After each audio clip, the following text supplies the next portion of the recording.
David Knox is based in Minneapolis, Minnesota, and is the president of David Knox Productions, Incorporated. As an internationally recognized expert in the real estate industry, he presents live seminars to more than 20,000 people a year.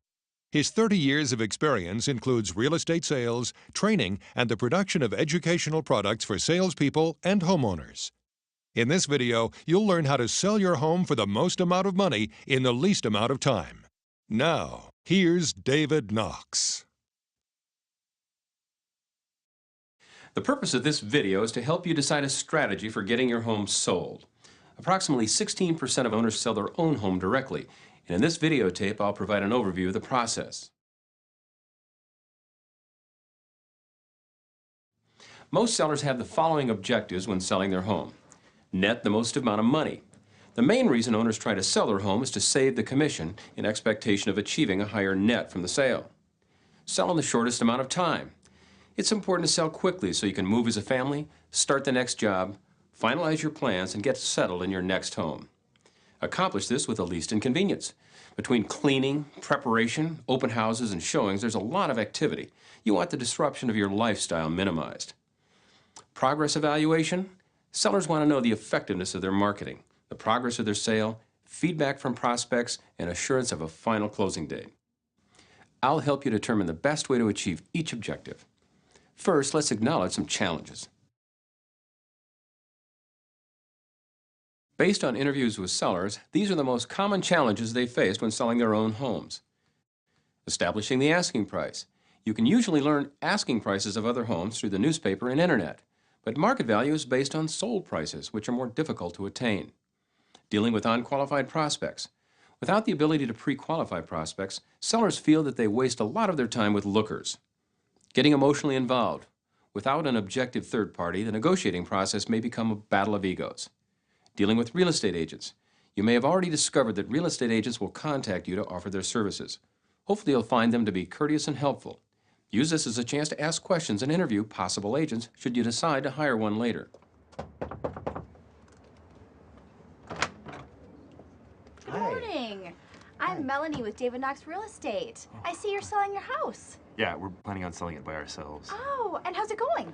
Well, we just started, so it's fine. It's challenging for an agent to call on a for sale by owner. So the ones who do make contact are demonstrating traits you want in an agent: initiative and courage.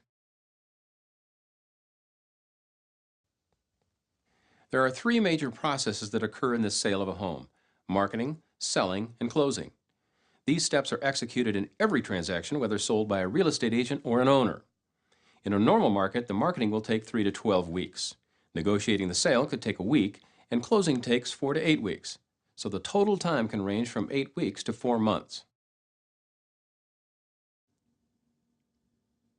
Marketing is the first of the three major steps of selling your home. A systematic, well-organized marketing plan is needed to sell a home quickly, efficiently, and at the best price. This is the process of preparing your property information, identifying your most likely purchaser, creating a plan to expose your home, then getting prospects to see it.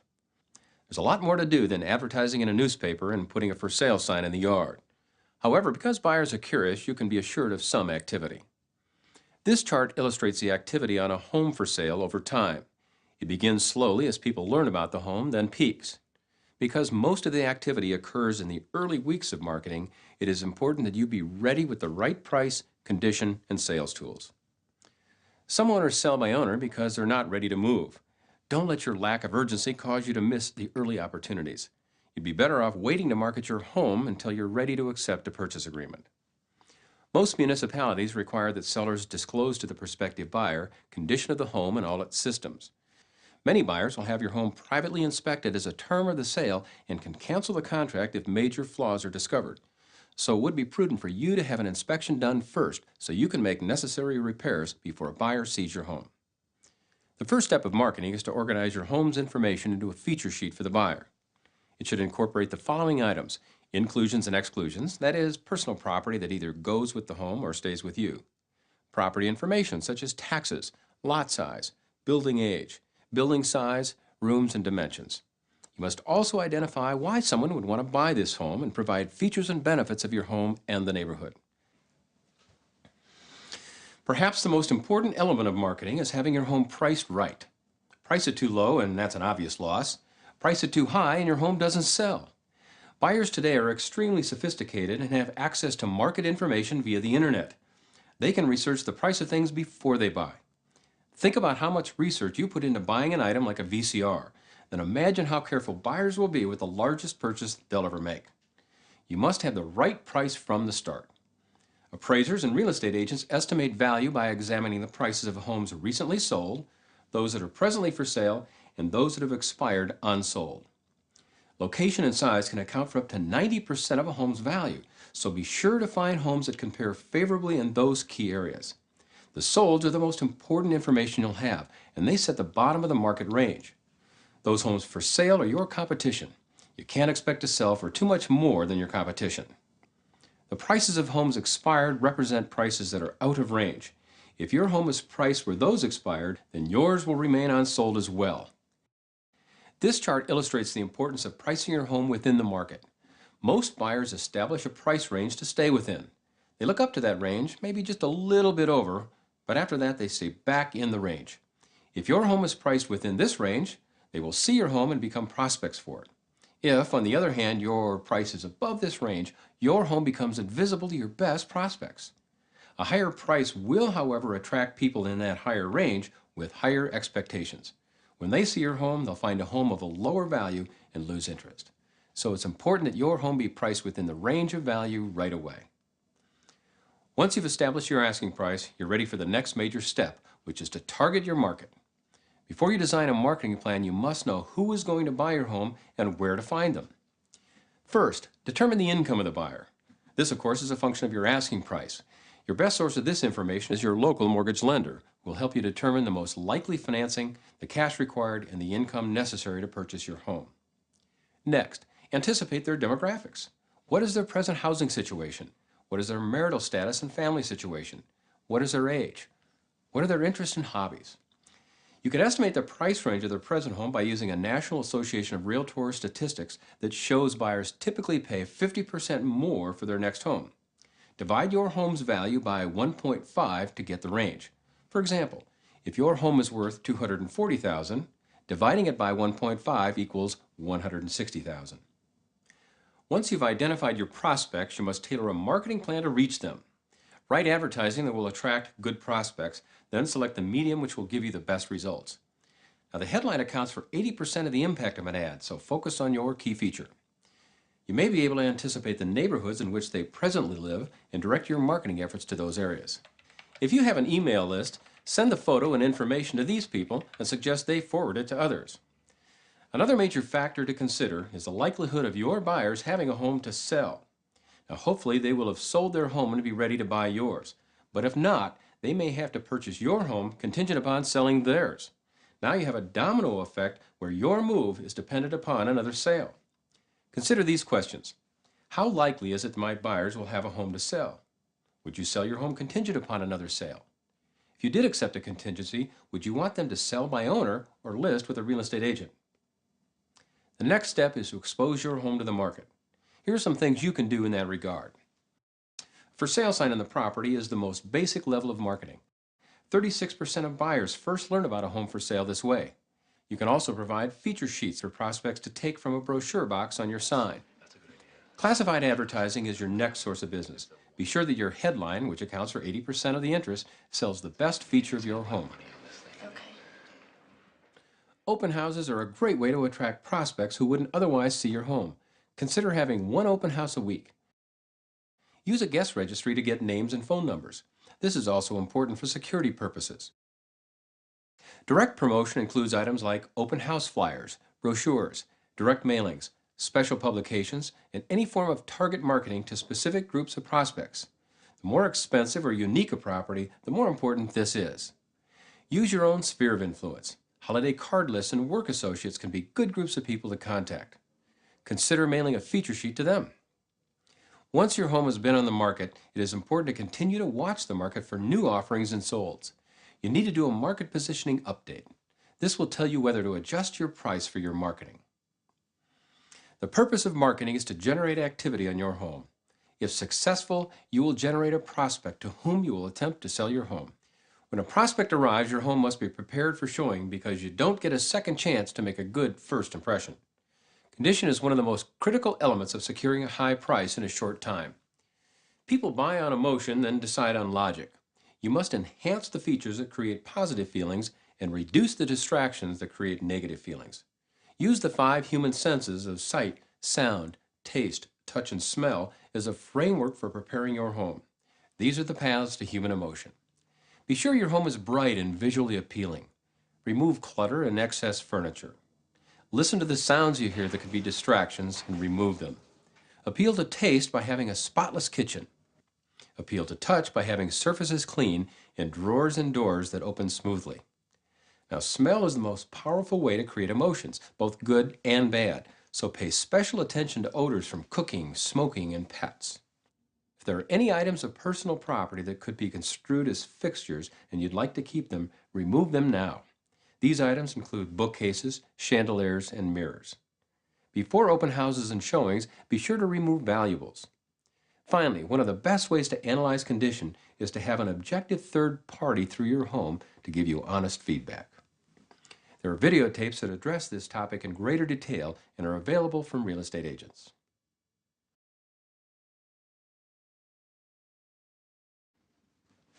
The purpose of selling is to actually get one of these prospects to buy.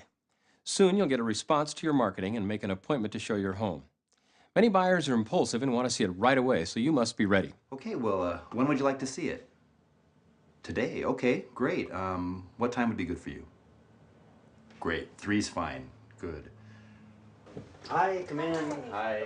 I'm Jim. Now, perhaps you've entered a retail store and were asked, "May I help you?" And you replied, "No, thank you, just looking." You wanted to look on your own, make your own decisions, and minimize the pressure. When buyers are being shown through a home by an owner, they're reluctant to open closets, look in cupboards, and examine things closely because they feel they'd be intruding. Give your prospects some space and privacy as they tour your home. If you guys want to look around, feel free. Yeah. Sure. Great. Be down here. Okay, thanks. The purpose of showing is to discover a ready, willing, and able buyer for your home. You must learn their circumstances by asking questions, then explain the benefits of your home. Now, if you have a feature sheet for buyers, consider saving it until they've seen the home. It can get in the way and is best saved until they're ready to address some specifics of the property. First, determine their urgency. The 2 most important questions you can ask a prospect are, how soon do you need to be settled, and how long have you been looking? So, how long you guys been looking? It's been about 2 months, I'd say. And how soon do you need to buy?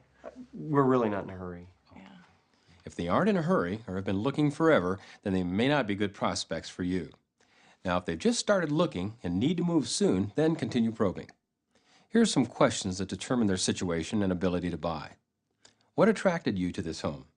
What features do you need in your home? Where are you folks living now? What is the status of your present home? Present the benefits of your home. Once you understand your prospect's situation and needs, you can present the features of your home that best apply. Fireplace. That's oh, nice. it's gorgeous. Thanks. Be sure to mention those items that tie specifically to what they said they needed in a home. This next step is to secure a buying decision. It may feel high pressure to you, but it is the key step of the process. This is the moment where your home gets sold or not. Some owners believe that if the buyers are interested, they'll just call and make an offer. Rather than hoping they will take the initiative, ask them if they're interested in buying your home. How did you like it? Oh, it's nice. Yeah, it's all right. Great. In sales terminology, this is called trial closing and closing. The trial close probes to see if they like your home. Questions to ask in this area would be, how do you feel about the home? Would this home meet your needs? Now, a close asks for a decision. These questions would be, would you consider this home? Would you like to proceed and draw up an agreement? How soon would you like to take possession? Now, I know this may feel a little bit uncomfortable, but it's an important part of selling your home. Many homes are sold on the second visit, so if they don't buy on the first showing, you must be able to stay in contact with them until they decide one way or the other. After a reasonable time, a day or so, call the prospects back to see how they felt about your home. If there's more interest, arrange for a second showing. Once the prospect has verbally agreed to purchase your home, you must enter into a written contract called a purchase agreement or binder. It's advisable to seek counsel to have this document prepared, but it's up to you to agree with your buyer on specific areas. The buyers may also have legal representation. The earnest money deposit is your assurance that the buyer is serious. This amount is typically 1 to 5% of the purchase price. Be sure to check for the tradition in your area. This should be deposited into an escrow account. An attorney or your closing company can handle this for you. Price and financing. Here you specify the total purchase price and how it will be paid, including the earnest money, the balance of the down payment, and the amount to be financed by a mortgage. This spells out the mortgage type, interest rate, and term. It allows the buyer until a certain date to obtain the mortgage and release them from the agreement if they are unable to attain this financing. The personal property clause seems to create a lot of misunderstanding and disagreement in real estate contracts. Be very clear on which items of personal property will be included with the purchase versus those that will go with you. If you don't want a buyer to ask for an item, where possible, remove the item prior to showing. The closing and possession date clauses state when you will settle the sale, transfer the title, receive your equity, and allow the buyers to move in. There's a clause in the contract that addresses the payment of real estate taxes. They are usually prorated to the date of closing. Contingencies are the clauses that address the what-ifs in the agreement. What if the buyer has a home to sell? What if it isn't sold in time to perform on your home? What if the inspection uncovers major defects? These issues must be resolved now. Once the contract is signed and received by all parties, it's time to complete the processing and close of escrow. Not every sale ends up in a closed transaction. Once the sale is made, a very complicated process commences that leads to the transfer of ownership, payment of funds, and possession by the buyer. All these details and processes must be initiated, followed up on, and handled correctly. The mortgage lender or the attorney who's involved will handle this process, but you will need to monitor the progress and make sure things are moving along. Here's a list of some of the key events that happen during the processing phase: the buyer's loan approval, inspections, title examination, title insurance, homeowner's insurance, preparation of a closing package, arranging of the closing and escrow, and finally, issuing you the net equity check. As you can see, this process can be both overwhelming and time-consuming. What about for sale-by-owner companies, discount brokers, and internet sites? They may be viable options to consider, but pay close attention to the details of their plan. When a buyer is secured by an agent from another company through the multiple listing service, you might be required to pay the agent's commission. In fact, the majority of sales are the result of the multiple listing service. So if you don't want to pay that fee, you lose a majority of buyers. And if you would pay the fee, then you must reconsider your original premise of selling by owner. The internet offers exposure for your home and at one time was expected to replace real estate agents. But instead, the agent became even more important for helping buyers assimilate the information and consulting in their purchase. As with classified advertising, few homes are sold directly from a specific ad or site, but they do generate inquiries from prospects that eventually purchase other properties. In summary, will selling by owner achieve your objectives? Let's re-examine each objective to see. Number 1, net the most money. To attain a higher net than an agent would have, you must be able to sell at full market value without discounting your price. One of the key skills of doing this is to be a strong negotiator. Because it is difficult for owners to be objective, emotions may get in the way and make negotiating difficult. A very important thing to realize is that buyers know why you're selling by owner and expect to share in the commission savings. So if you and the buyer do split the commission, then you end up saving only half of it. Out of that savings, you must pay many of the marketing and legal expenses normally covered by a real estate agent, which reduces your net even more. Sell in the shortest time. Market time is a function of exposure. The more qualified prospects that see your home, the faster it sells.